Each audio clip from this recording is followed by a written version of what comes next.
जय जिजाऊ, जय शिवराय, जय शंभूराजे. मित्रांनो, आज आम्ही विशालगड मुक्त मोहीम हे महाराष्ट्रातील तमाम शिवभक्तांच्या वतीने ही मोहीम पार पाडत आहे. तर या मोहीममध्ये आमची काही मावळे विशालगडावरती गेलते. तर विशालगडावर गेल्यानंतर त्यांच्यावरती जो हल्ला झाला आहे तो ते सांगत आहेत. आपण त्यांच्या स्वतःकडनं ऐकू काय हल्ला त्यांच्यावरती झालाय.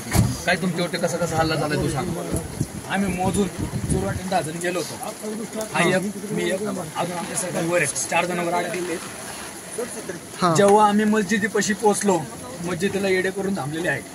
जे लांडे आहेत ते सगळे येडे करून थांबले. 100% लांडे वर आहेत.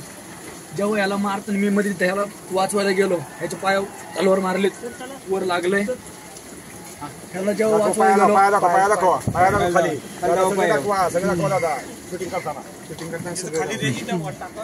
ह्याला जेव्हा वाचवायला गेलो तेव्हा ह्याच्या डोक्याशी माझी धडक झाली. मी पडलो. हा खाली आला. त्यानंतर मी थोडं पुढे गेलो. मी दगडे मारले तेव्हा ते लांडे परत पळून गेले. तुला कुठं लागले? मला पायाला. आणि बाकी तिथं आणखी कोण आहे वरती? अजून 4 जण अडकलेले. 2 स्त्री आहेत आपल्या, 2 मुलं. तर मित्रांनो बघा, आपण पाहू शकता की प्रशासन असेल किंवा कोणी शासन असेल तर आम्हाला सांगते की वर त्यांचे कोण नाही. वर आम्ही त्यांना पूर्ण खायला लावलंय. तर आज आम्ही या ठिकाणी हजारोच्या संख्येने शिवभक्त उपस्थित आहेत. तरी पण प्रशासन कुठल्याही प्रकारचं कुठलंही संरक्षण न देता या आमच्या मावळ्यांवरती असे हल्ले होतात.